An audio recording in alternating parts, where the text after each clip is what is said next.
On this episode of the End of Tourism podcast, Season 4, Europe. And it's how the people describe to us what happens to them. You can really see, because many times the people describe to you one situation and then they show you their back, and in their back you see the marks of the batons or the marks of sticks or things like that. So it's very obvious to see that the person is injured. Many times people can come with blood or with bruises in their faces because the police beat them in their faces. Of the things that is very common is to steal their belongings. So like this, you make more difficult for them to continue their trip, because then they take their phones, their clothes, money. So then if you see yourself, for example, again, with no phone, with no money, with no shoes, with no basic clothes, then you cannot continue your trip. You need to find a way to get money again. Welcome to the End of Tourism podcast, Season 4, Europe. Our conversations explore the unauthorized histories of modern travel, of wanderlust, exile, and radical hospitality. They are deep dialogues for the dilemmas of our hypermobile times. Season 4 is an introduction into what's happening in Southern Europe and beyond in terms of the over-tourism and border crises there, the social movements that have arisen to contend with them, and what it means to proceed as honorable hosts and guests in our time. Recently, I moved the pod's distribution to Substack, where you can now find all of the End of Tourism episodes and essays, as well as my other writing and recordings on the themes of culture, food, media, myth, and psychedelics. All of this is available without a paywall at chrischristou.substack.com. That's CHRISCHRISTOU.substack.com. Currently, the pod relies on a gift economy model in which your donations ensure that this work continues. Without our current subscribers and patrons, I simply wouldn't be able to offer this to you. Thank you to each of you who offer your gift to this project. There are some simple ways to support the pod. You can sign up to my Substack, as mentioned, and receive monthly updates on new episodes and essays. I've set up a pay-what-you-can system, which allows you to support the pod on a monthly, yearly, or one-time basis, or you can sign up for free. Next, stumbling across the podcast is often made possible and difficult by those ratings-based algorithms we all love so much, typically yoked to listener reviews. So, that said, please take a moment, it doesn't take longer than that, to rate or review the pod on whatever podcast platform you're listening to, whether it be Spotify, Apple, or Google Podcasts. It's really, really deeply appreciated. And finally, if there are other creative ways you'd like to assist, whether through post-production, marketing, diffusion, or any other manner, please feel free to get in touch. My guest in this episode is Barbara from No Name Kitchen, an independent movement working alongside the Balkan and Mediterranean routes to promote humanitarian aid and political action for those who suffer the difficulties of extreme journeys and violent pushbacks. No Name Kitchen's actions include offering medical care, distribution of food and clothes, legal support, and the denunciation of abuses at the borders, where thousands of human beings keep suffering violence, fatigue, and sickness during their migratory processes. No Name Kitchen was born in Belgrade in winter of 2017 when a group of volunteers started cooking alongside the thousands of people who were fending for themselves after the closure of the Hungarian frontier. Since then, NNK supports those who suffer the lack of safe and legal pathways, collecting testimonies and denouncing the systematic use of institutional violence at the borders. Welcome, Barbara, to the End of Tourism podcast. Thank you for joining us on behalf of No Name Kitchen. Thank you very much, Chris. I'd love it if we could start off with you telling us where you find yourself today, both geographically and perhaps emotionally as well. What does the world look like for you? So actually in a very interesting place, because I am visiting one friend who was living with me in Bosnia, who is one of the persons that started with me and developed with me the project of No Name Kitchen in Bosnia. And so I'm visiting her, that we didn't see each other for the last 4 years because we are all the time very busy with our lives and with our different projects. So I'm here with her these days with a plan to head to Croatia next week because the political context changed in the borders a little bit in the last month. And now there are people on the move that are passing through Rijeka, that is one Croatian city. And I want to go to see the situation there. And then maybe if I find the time, I will also head to Kladuša and Bihać, that are the border areas of Bosnia, where I used to live in the past and where I spent a lot of time of my life there. Interesting. And you're from Spain originally, is that correct? Yeah, I'm from Spain, and normally I spend the most of the time in Spain in the last years, because sometimes you need a break from the border. Emotionally, I feel very well as well because I'm with my friend who is a brilliant person and I adore her. She was a perfect colleague. You know, when you are at the border, the life is very tough. You see a lot of people suffering. But having her as a colleague, it was a beautiful thing because we gave too much support to each other. What a blessing. What a blessing. I was very lucky. Well, I know that a lot of the work that No Name Kitchen does is based in the Balkans and as well in Ceuta in Spain. And we'll come to those regions momentarily. But I'd like to ask you first, why No Name Kitchen? Why a kitchen without a name? It's a very nice story because No Name Kitchen was born in a very informal way, you know. It is not actually an organization. It's a movement of people. Then there are different organizations registered in different countries, but itself, No Name Kitchen is a movement of people helping people. And in 2017, so let's make a little bit of context. In 2016, European Union sent money to Turkey to close the borders of the Balkan route. Yeah. So in the beginning of 2017, in the winter, many people found themselves in Serbia. They were trying to migrate to go to some country in Europe, and then they found themselves in Serbia with the borders of European Union closed. And many people were activists that went to Greece to help people on the move because they knew the situation of what was happening since 2015. You probably remember in 2015 all this amount of people that were going from Turkey to somewhere in Europe to ask for asylum, to seek international protection. So many people that were in Greece helping. They got information that in the city center of Belgrade, which is the capital city of Serbia, there were more than 1,000 people, mainly from Afghanistan at that moment, many of them minors with no parents, living in the old train station in a very bad conditions. And the weather was horrible. It was super cold. It was probably one of the coldest winters of the last years. So they just went there. They got some boats from other organizations. They went there and they saw a horrible situation where no one of the big institutional organizations were helping. So then they, with these posts that they had and asking for help in social media, in their own social media, people start sending money and they start cooking right away. So then they found this group of activists from many countries, found themselves cooking every day, also together with people on the move, and distributing food every day, every night. And then one day, they were saying, this seems like an organization. We actually are kind of organization. And then one guy from Afghanistan, he wrote on the wall with a spray kitchen, because it's we have a kitchen, we have an organization, but we have no name. And then the same guy, he wrote no name. And then it was No Name Kitchen. And it stayed like this. I think it's amazing. It's very pure name, and it really shows what is the way No Name Kitchen movement works. It's informal way of people cooperating and doing things together and helping each other. And so in that context, it was a spontaneous organization of people, or how did they, obviously people heard about this, but how did they come to organize together? Social media is the most easy thing, right? So then they open this Facebook profile and then they say what is going on. Some journalists started going there because these activists started talking about the situation. So journalists and photojournalists went there and started showing the images. Because it was really minus 20 degrees and things like that. And people were living in the old train station and were using this wood from the old train station that has this liquid that is toxic.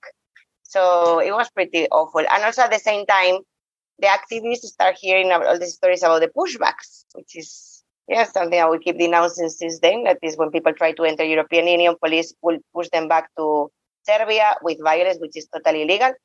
So it was just people that were in Greece trying to help people in Greece. Finally, everybody knows everybody in this activist world. And if you don't know anyone, then you contact someone and then this person will tell you, there is this group of people doing that. Maybe you're interested. And then with the Facebook, they started to ask for donations. They started to call for more people to go and help because the situation was a big emergency and needed more people. Some other people will give interviews on newspapers. For example, I was not there at the moment. I arrived some months later. And how I met Nonin Kitchen is because one girl told her situation to one Spanish newspaper. I read this interview. I found like amazing the job they are doing. I found them on the social media and I contacted Nonin Kitchen. And then I head to Belgrade a few months after. So, yeah, spontaneously. Within kitchens themselves, if we can call it that, within the no-name kitchens, what kind of people end up showing up? Are these people who are already a part of the no-name kitchen network, or are they local people as well? Well, we call ourselves kitchen names. It's many different kind of people, like really. It's people. People want to help. People are good. Despite all the politics that surround us, there is a lot of beautiful people in this world. And they can be someone who is retired and he was a lawyer in his life and now he finished his work and he's 66 years old and he wants to do something and he goes to Serbia and he spends there 2 months. It can be someone that is 22 years old and is doing an internship for the university and decided instead of doing a very easy internship, they will come with us and face what is really the situation in Europe. It's a very wide movement of people. Some of them can come to the borders and we have a policy of minimum 1 month because it makes everything easier for the work. Right. But then also a kitchener is a person that is in his home or her hometown gathering beautiful clothes to send to the border so people can dress nicely. And a kitchener is a person that is making some event in her or his town to raise money to share, to send to the activities. And there's really a lot of people because finally people are good and finally people want to help. They understand we cannot really be living in this Europe that they are making for us, the politicians. No, we need a more human place to live. Yeah, it's true, as you mentioned before, that is more people from the south of Europe and Germany. Also, not so much from the north of Europe. Speaking of the issues in the Balkans and between Serbia and Turkey and Greece, of course, perhaps for our listeners, if you could, perhaps there's a way of summarizing briefly the main issues that are rising in Southern Europe regarding these immigration crises. Why is this happening? What are the major positions of the European Union, of organizations like No Name Kitchen, and what does that dynamic look like from a distance? So first I want to tell you, in No Name Kitchen, we don't say migration crisis because apparently there are not really so many people who are migrating. So the crisis is a border crisis, a political crisis, and it's a humanitarian crisis. There are not so many migrants, and if the borders will be open, all this mess will not be happening, right? So we don't call it migration crisis. So basically, according to the European Union law, if you want to apply for asylum, if you come from a country that is in war or a country with a dictatorship that when you complain about something or you can see yourself in jail, from a country in conflict or whatever, or you are from LGBT, if you want to apply for asylum, it's very, very few chances that you can get any visa to travel to Europe. So imagine you are in Syria, you are in Afghanistan, you are in Iraq, you are in Morocco, and you want to apply for asylum to come to Europe or to get any visa that will allow you to come to Europe by plane. It's very, very, very few chances that they will give you any visa to come.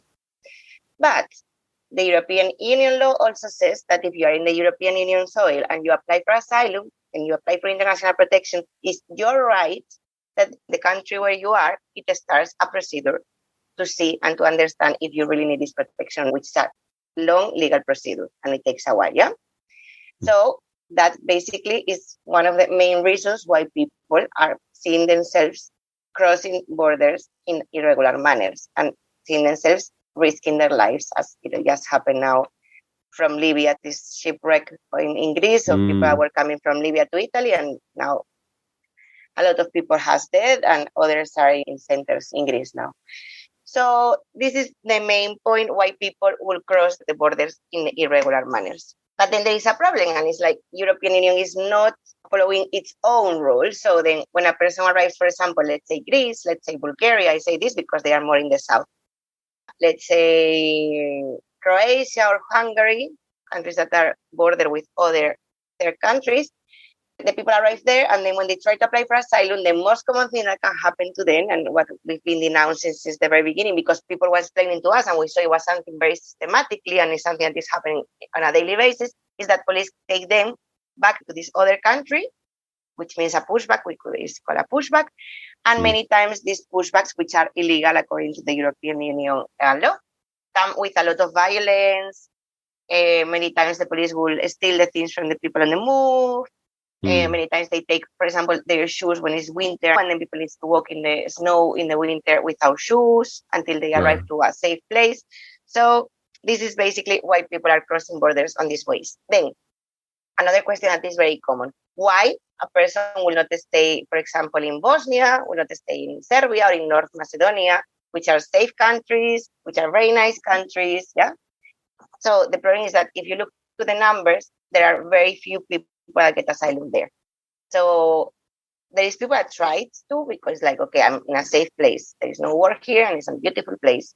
But then if you look to the numbers, there are very, very, very few people every year that can access asylum. And while also you are waiting for your asylum to be proceed, normally they keep you in those camps that really don't have the basic conditions to really have a decent life.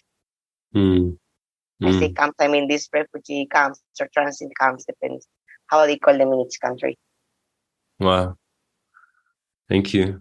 And the major sites that No Name Kitchen operates in include Ceuta in Spain, which surprisingly is actually on the African mainland, as well as in the Balkans and Serbia, Bosnia and Herzegovina, and Patras, Greece. Well, Patras just finished, right? Basically, many people are not going anymore to Greece as before because in Greece, the politics became very tough against people who are migrating. So many times people are forced to be in detention centers, like in detention camps, while they apply for asylum, while they wait for their asylum to be proceed. It's like really a jail. So now many people go through Bulgaria and then Serbia. So in Greece, there are not so many people anymore as it used to be. And we just closed a few weeks ago. But always open that if more people start coming to Greece, that we can reopen any project there. Okay. And these other sites then, in Ceuta, as well as Serbia, Bosnia, and Bulgaria, these places are so important for No Name Kitchen in part because this is essentially where the movement of people flows through. We are basically in the borders because we do many things, every day. We share food, clean clothes, provide tools that people can have hot showers because also many people don't have access to water. We have a health project that if someone needs a paid treatment because it's like, for example, dentist or for the eyes, and then in the hospital they don't want to give any of these treatments, then we pay for the private doctors and so on. So it's many activities that we do every day, apart from spending time with people on the move and listening and spending and sharing our stories. But then all these also bring us to see how much their rights are attacked all the time. So then the aim is to denounce. The aim is that we don't need not to give this charity because there will be justice and then people don't need any more. So the aim is to denounce what is happening all the time. So in the place where we are is basically border areas. The border areas is where you can see how Europe is really not respecting the human rights. And because it's quite tough places, there is not so many movements on these areas. So, for example, the humanitarian aid is pretty much criminalized. So normally police will disturb you just because you're giving jackets to people. So are places that are strategically for denouncing. And it started in Serbia. First it started in Belgrade, but 3 months after, the team moved to Ceuta, which is in the border with Croatia, because many people were there. And it was a point where you could really denounce all the pushbacks from Croatia. So then all the other projects have been going very much together with the idea of reporting the border violence. Yeah. And in Ceuta, Spain, which is border with Morocco, is like another border for people, because even if it's Spain, people are not allowed to take a ferry very easily to the mainland. It's very difficult. So there is a lot of bureaucratic problems on the middle, like barriers that are being put to the people. So then they don't have the chance to cross legally to the mainland. So many people also risk their life there. And at the same time, sometimes there are pushbacks from Ceuta to Morocco.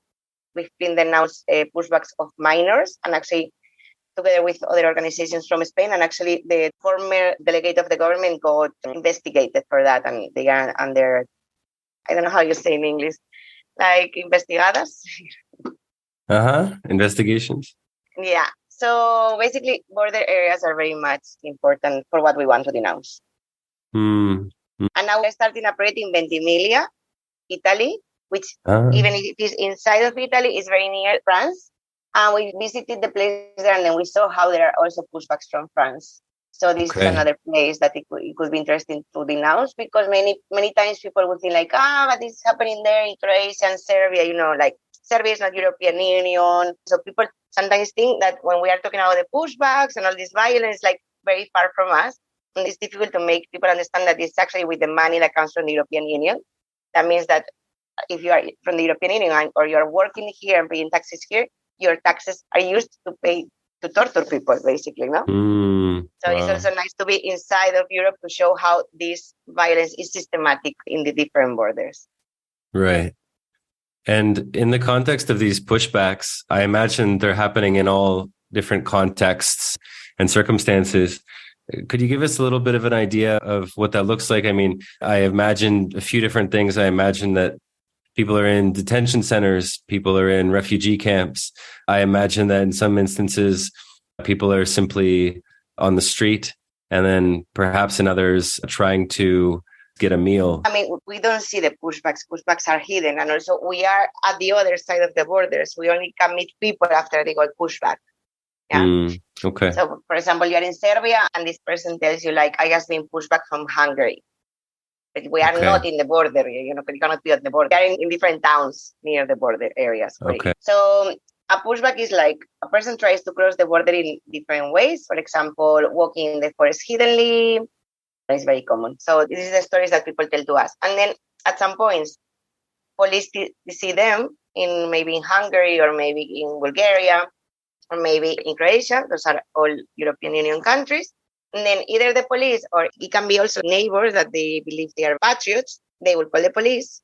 You can see the people on the move walking. And then the police can arrive there and can take the people back to the border by cars. Many times they need to sign papers that they don't know what is written on these papers. Many times they get lied by the police telling, like, if you sign this paper, you can access to asylum. And then actually you are signing a paper that is making you a punishment for something. Or you're signing that you want to really go back to the other country, so you're signing something that you don't know. Many times people get put into detention places. It's very common in Bulgaria and in Croatia, for example. And then when they leave these detention places, they are told that they need to pay for their days they've been sleeping there, for the accommodation and the food, which is like normally, according to what people explain to us, accommodation and food are awful. Many times not even enough food. And many times we are talking that those are children or very young people as well. And then police will take them to the border and then force them to come back to the country that is not European Union, which means maybe Bosnia, maybe Serbia, or maybe Turkey if they are in Bulgaria. And many times this comes with very huge violence. This you can see in our websites. We speak often about this. Non Kitchen created one network that is called Border Violence Monitoring Network. Border Violence Monitoring Network. Now we are not anymore part of it since last month, because we will report in other ways by ourselves and with different partners. But there you can find all the testimonies we've been gathering since 2017. And it's how the people describe to us what happens to them. Many times you can really see, because many times the people describe to you one situation and then they show you their back, and in their back you see the marks of the batons or the marks of sticks or things like that. So it's very obvious to see that the person is injured. Many times people can come with blood or with bruises in their faces because the police beat them in their faces. Wow. And then other of the things that is very common is to steal their belongings. So like this, you make more difficult for them to continue their trip, because then they take their phones, their clothes, money. So then if you see yourself, for example, in Serbia, again, with no phone, with no money, with no shoes, with no basic clothes, then you cannot continue your trip. You need to find a way to get money again. You need to find, like, for example, that your family sends to you, and then you can buy another phone, and then you can buy nice shoes, so you can continue at some point your way to try to ask for international protection to some European Union country. Wow. And I guess there's this aspect of the state that seems so deeply involved in the suppression and repression of these movements, especially from asylum seekers, right? And I think this is something that you hear about quite a bit in many parts of the world where there are these border crises, right? in regards to people who live in the borderlands, who are, for whatever reason, against the movement or flows of people in this regard, against asylum seekers. And this obviously ends up or can end up with not just hostility, but violence, racism, etc. And I'm also curious about the possibility of hospitality in these contexts. And certainly No Name Kitchen appears to take on that role and that responsibility quite a bit. And it's one of the main themes of this podcast as well, is hospitality. And I'm reminded of this story that some years ago, and at the beginning of the war in Syria around 2015, 2016, I heard a rumor that Syrian refugees were hiding in the abandoned houses in my grandparents' villages in northern Greece, right on the border with North Macedonia, in the daytime and waiting until night to cross the border, mostly to avoid capture and persecution at the hands of either Greek or Macedonian authorities. And last year, I was visiting my grandmother there, and she confirmed the story and said that this 85-year-old woman, she left her house in the daytime in the same village with trays and trays of food and jars of water to offer these travelers before they moved along. Since No Name Kitchen relies largely on donations, I'm wondering about this notion of old-time hospitality as opposed to the kind of industrial hospitality we hear about or we see in hotels. One of the themes of this season is also about what kind of old-time hospitality still exists in Europe. And I'm wondering what you and your team might have seen in this regard. So this is a very interesting question because things have changed so much during the years, and basically because the authorities have criminalized so much. The people on the move in general, like being a migrant is like being a criminal, according to much general speech from the politicians, which comes from the European Union. And at the same time, it's being criminalized, the help. Humanitarian help is being criminalized. So imagine, for example, I want to tell you the story in Bosnia because Bosnia is the project where I spend the most of my time in the last years. When I arrived in Bosnia, in Kladuša, that is in the north of Bosnia near Croatia, it was middle of 2018, and people will be very nice. And then people will be very nice with people on the move. So people on the move did not have a place where to stay because there was no camp created there. And the mayor of the town said that they can use this field to stay. So there was a field. And then like independent organizations or independent movements like No Name Kitchen or others will be building tents, will be providing blankets and showers and so on, because the institutional organizations were doing pretty much nothing. And at the moment, there were like around 1,000 people there. It was already very difficult to cross, and there were already a lot of pushbacks, so it was really difficult to cross. And some people stay there for 2 years. So imagine how many pushbacks can it be that people can stay there up to 2 years. And the local people were also very nice. They will go to this camp, which is called Ternovi, to this field, and will bring food, will bring clothes, will spend their cooking together time with people, because also there were a lot of families, a lot of children, no? From Syria, Iraq, Afghanistan, Pakistan, Morocco, and so on. So it was actually very nice to see. And also from our side with the local people really welcomed us very nicely because they knew that we are going there to help. And they were actually very worried to see all these people on the move suffering so much, because also it's very hard for them. You have to understand that in Bosnia, there was a very bad and cruel war not so long time ago. Right. So it's like when you see yourself that you need to see how children are walking in the night, pretty much cold because they were just pushed back with their families. And then you see people with bruises in their faces and things like that. It is also very hard for the Bosnian people. But despite that, they were very welcoming and very nice. When the months start passing, the police start criminalizing the humanitarian aid. So that means that, for example, there was this family that had some people on the move living in their place for free. And then the police put them a fine of it was 1,000, 2,000 euros, which is a lot of money for Bosnian income. Then if you have a bar and people on the move can enter your bar, police will go to disturb you. So then in many bars, it started to be written, and which is very sad to say and to imagine, but this happens, migrants not allowed in the door. Because the local people were also being harassed or under threat as a result. So the police will disturb very much the owners of the bars where that they welcome people on the move. And then with the time also, because there are many places that do not accept people on the move, then if you accept people on the move, many people will be there because there is not so many places anymore where they can spend the day, like having a coffee, being a pretty woman. So the criminalization of the people on the move started actually when the money from European Union came and then a camp was built. Finally, a lot of money came. The institutional organizations obviously took over this money to build the camp. And then this speech started because there was fights who is going to manage the camps and so on.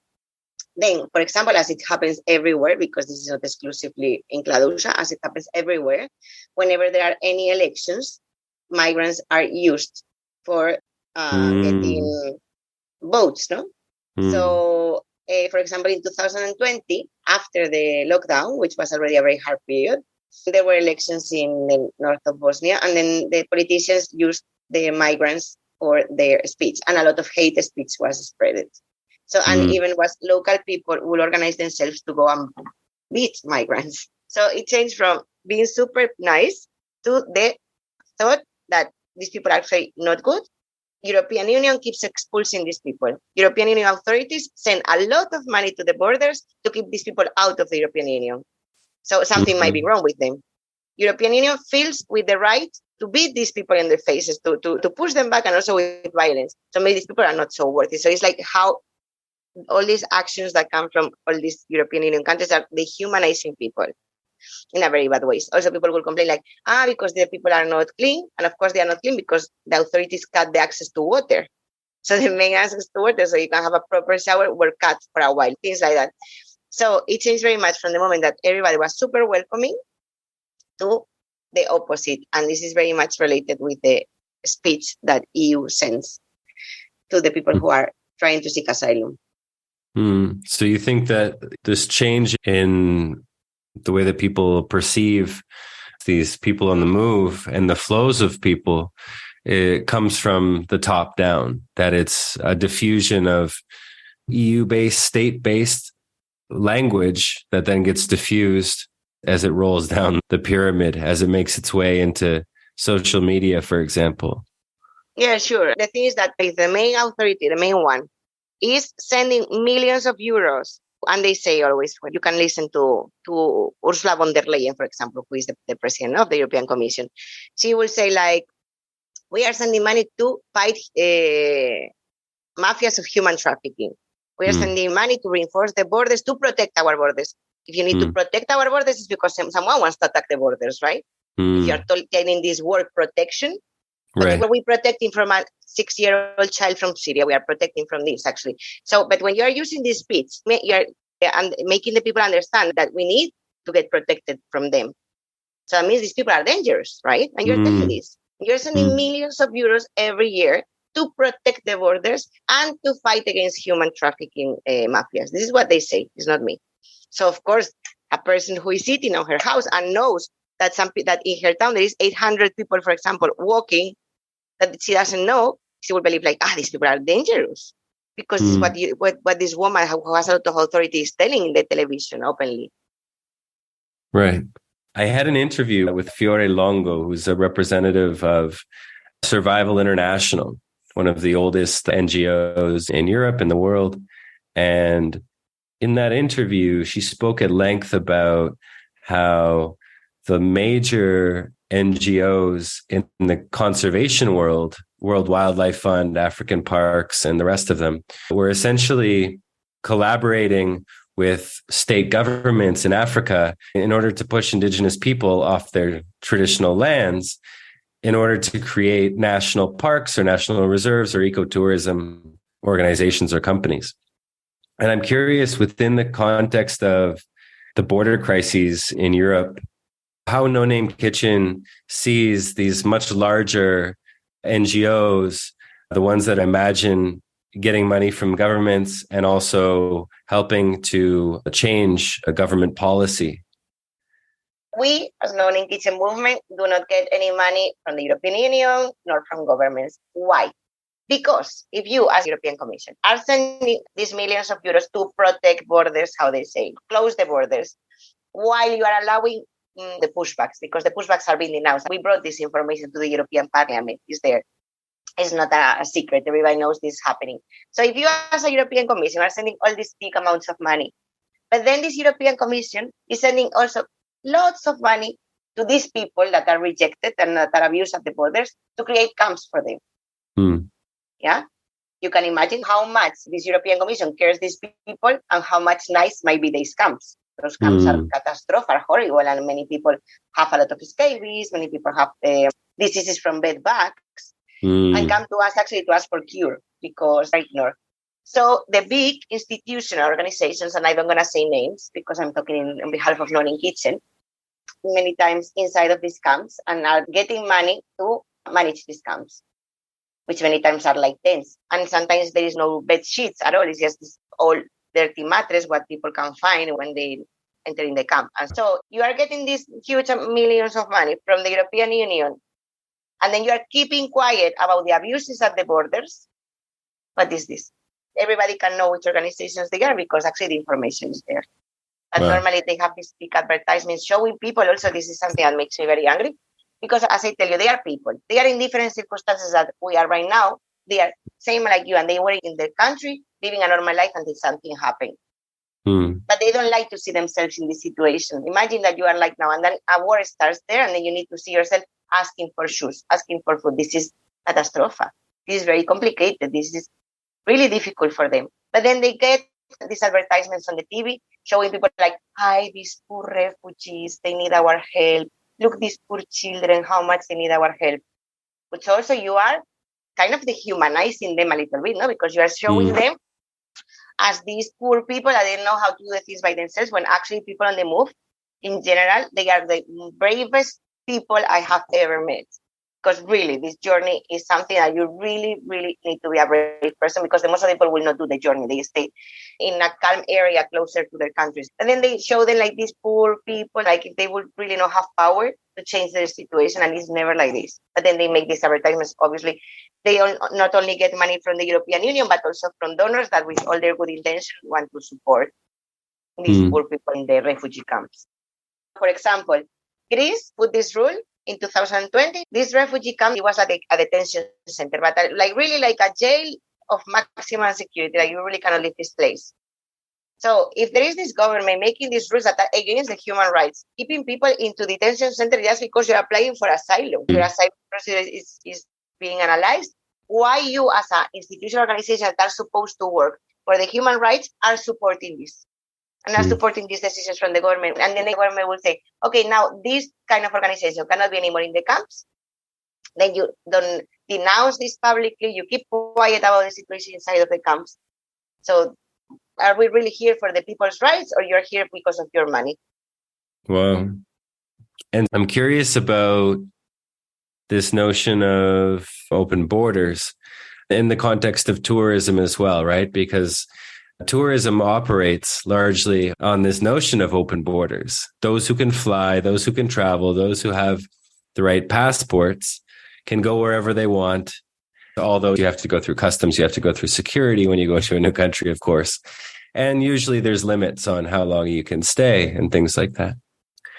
Generally, the pro-immigration movements, there is also very much this kind of discourse, this fight for open borders in terms of asylum seekers and essentially making it easier to create that kind of hospitality that's needed for people in flight, people in exile. And so I'm curious about the dynamic between the two, right? In a lot of places in Southern Europe, especially, you see graffiti that says, migrants welcome, tourists go home, right?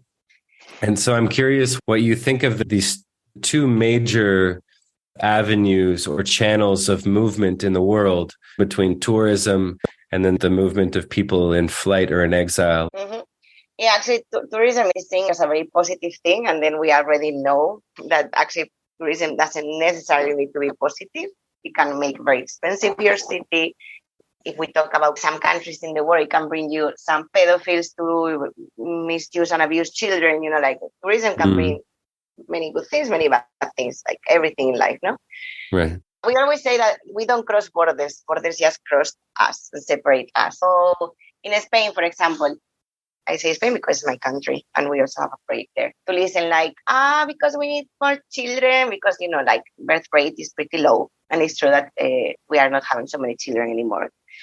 And we need young people and then this and that. But then we have all these people who have migrated already, who are living in Spain from different countries and who are young people that will be ready to study and to get education and to start working pretty fast because we are talking about people who are maybe like teenagers and so on. But the system doesn't try to help them, doesn't really put any effort. In Spain, there is one term that is MENA to speak about people who have migrated who are children.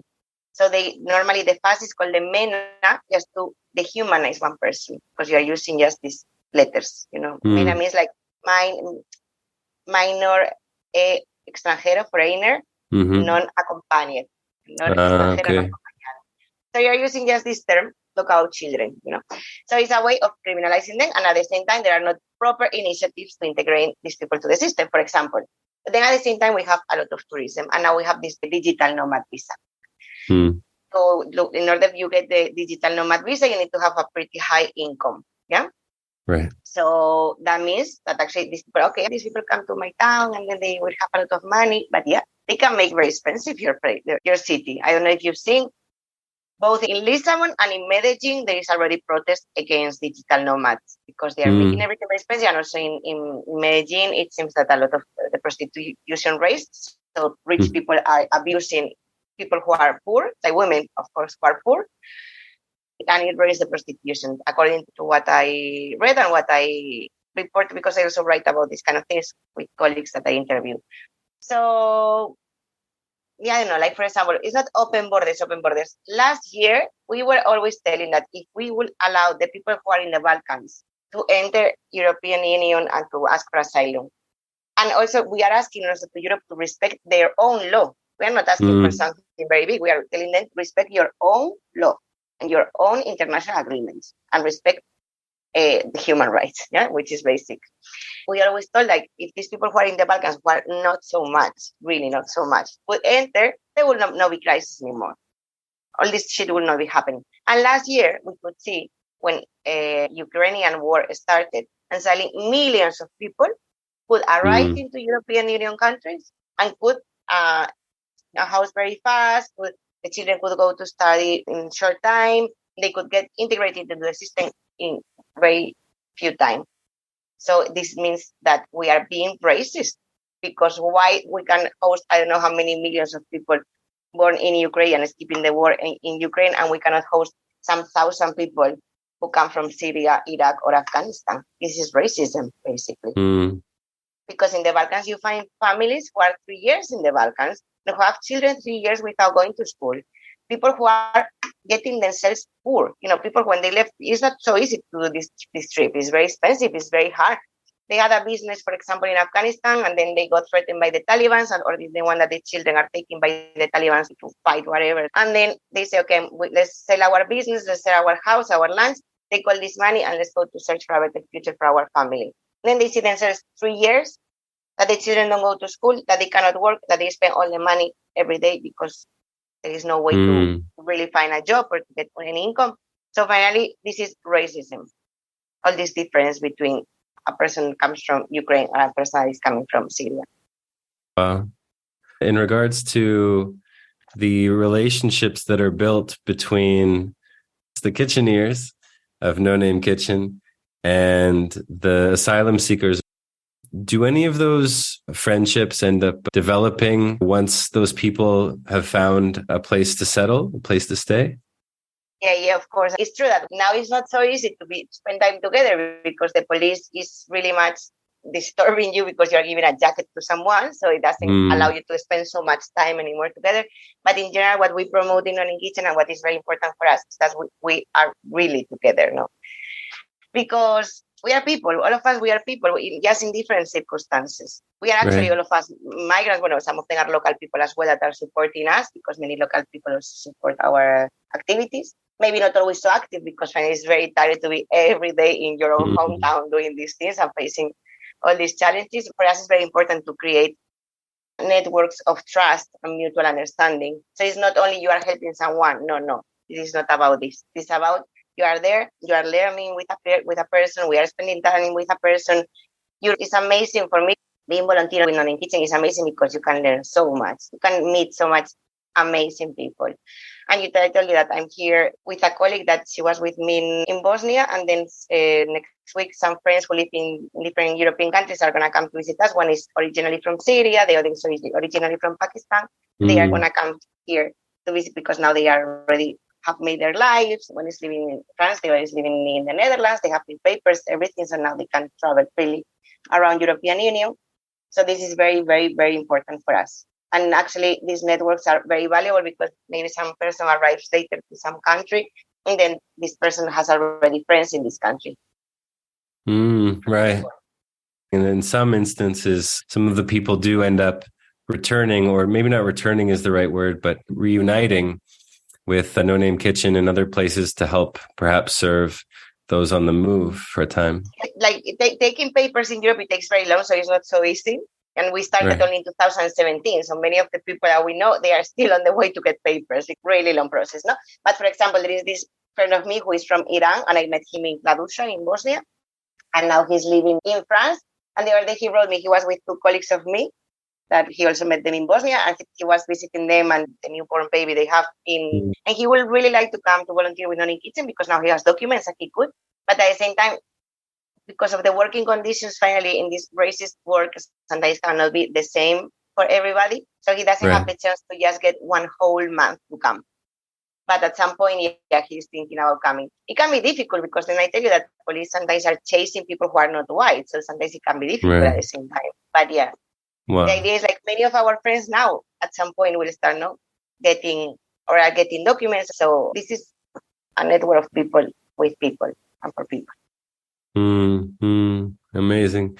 Yeah, it does remind me of the philosophies and practices of mutual aid, apoyo mutuo. But it's very important. The other day I was telling to my therapist because I go to therapy because of the stress. Yeah, so we're talking about because last time I was on the field, and then she was telling like, yeah, who helps you when you are helping? It's like, no, you cannot imagine. Like people on the move have really tried to help you as well. Like they can help us with the distribution. They can help us giving a lot of support. For example, when I was living in Bosnia and I had like a free day, I will go to my Afghan friends, to their squads. They had a very warm stove there, and I will be there. They will cook for me. We will be playing board games. We will be laughing, and that was my holiday. And for me, that was a great moment where to spend my free day with them. And they would be taking care of me because they knew I was very stressed, and they wanted me to be spoiled one day. It's beautiful, really beautiful. Yeah, the kind of hospitality that can arise in times of conflict, right? And so in a time of border crises seems to exist in so many parts of the world, so few people, at least in my purview or my understanding, actually know about these border crises or understand the complexity around them. And so I'm curious what kind of advice you might have for people who are either critical of immigration or people who want to understand the issues more deeply, and of course those who support asylum seekers. Yeah, finally we are in the era of the information, right? So if you want to get information, good information, because also you need to identify the misinformation sources. But if you want to get good information, there is a lot. So just read, get informed, and also go with people that have migrated and talk to them, because you will meet them and you will spend a lot of time with them, and then you will see how are their stories behind. And also, I really recommend people to get more information about this, because I cannot believe that in the 21st century, we are using the money of our taxes to pay for torturing. This is just insane, because this is torture, really, what is happening at the borders of the European Union.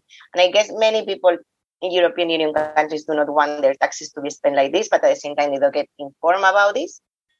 But there are so many sources of information. From us, in our social media, we keep informing on a daily basis about the different things that are happening always. But in general, there are very good newspapers all over. in different languages where you can get good information. And also go to people and talk to people. Yeah, go to people and talk to the people that, you would perhaps not even talk to, just criticize without having anything to do with, right? And that most of those people that have an incredible unwillingness, like they're willing to criticize, but they're not willing to go and talk to the people who they're criticizing, right? And it's really interesting because as you were talking about earlier, Lisbon and Medellin and the backlash against digital nomads and things like that. This is happening as well in Oaxaca, although against tourists in general. Some people ask me like, well, what do we do? And I say, well, why don't you go talk to the tourists? Ask them why they're here. Ask them what their life is like. Because there's this image, the single or singular image of the tourist, and it's a caricature. It's a stereotype. And it says that all tourists are exactly the same. They come for the same reasons. They do the same things, and they have nothing to do with us, right? They are totally the opposite of who we are and all of this stuff. And it's very, very similar to the way that people, especially people who speak poorly of immigrants or people on the move, also view this, and just this unwillingness to speak with the other, right? So much to consider. My plate is full with all you've offered today, and I'm deeply grateful to have been on the receiving end of your words today. I'm curious, Barbara, how might our listeners get involved in No Name Kitchen? How might they find out more and follow your work online? Yeah, welcome everybody. We have Instagram, Facebook, YouTube, and Twitter. And also now we started some months ago in TikTok. But yeah, we are on social media, and also we try very much to always report everything we know. So people on the move know that they can rely on us if they want to denounce something publicly, and here we are for that. So welcome everybody to follow our task and to get to know more about the situation at the borders. Well, thank you so much on behalf of our listeners. It's been an honor to speak with you and to really get a deeper perspective onto these notions of exile and immigration and borders and border crises happening in the world now. So I'm really grateful for your willingness to speak with us today and to be able to add that layer to the conversation. Thanks very much to you for inviting us, for inviting me, for giving voice to the situation, to No Name Kitchen work, and everybody welcome to follow what we do. Thank you very much. Thank you, Barbara. Take care. Take care. Bye. Thank you for listening. To follow up on this episode, check out the homework section on our website at theendofTourism.com. Likewise, you can subscribe and join the conversation at chrischristou.substack.com. That's CHRISCHRISTOU.substack.com. The pod embraces a gift economy model, and by signing up, spreading the word, and supporting us financially, we can ensure that this work continues in a good way. Until next time, farewell, friends.